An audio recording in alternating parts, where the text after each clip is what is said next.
Teaching ہسپتال میں M S کی زیر نگرانی سٹینڈ ٹھیکیداران کی منمانیاں عروج پر ماہانہ لاکھوں روپے کی کرپشن کا بوجھ مریضوں ان کے لواحقین پر ڈالا جانے لگا۔ موٹر سائیکل سٹینڈز اور کینٹین کے ٹھیکیداران شہریوں کو دونوں ہاتھوں سے لوٹنے لگے۔ ایم ایس اور ہسپتال انتظامیہ منتھلیاں لے کر خاموش۔ اس وقت گوہر بجانی ہمارے ساتھ لائن پر موجود ہیں۔ جی گوہر، ٹیچنگ ہسپتال کے موٹر سائیکل سٹینڈز کی کرپشن عروج پر انتظامیہ کیا کر رہی ہے؟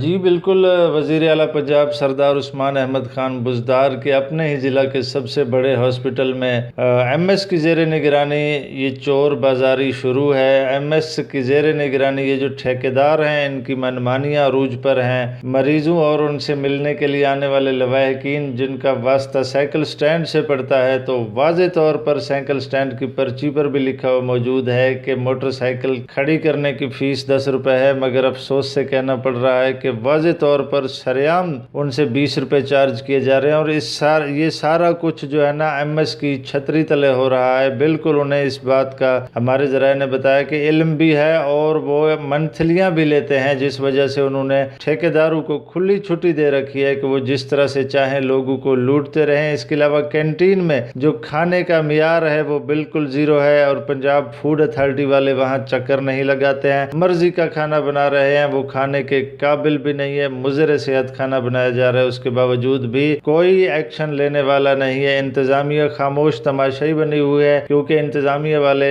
ہر مہینے اپنی منتھلی لے کر خوش ہو جاتے ہیں۔ لوگوں نے انتظامیہ سے، ڈی سی ڈیرہ غازی خان سے، کمشنر سے یہ گزارش کی ہے، اپیل کرتے ہوئے نظر آ رہے ہیں کہ خوددارا ہاسپٹل کی بد انتظامیوں کے حالات پر نوٹس لیں اور فوری کارروائی کریں۔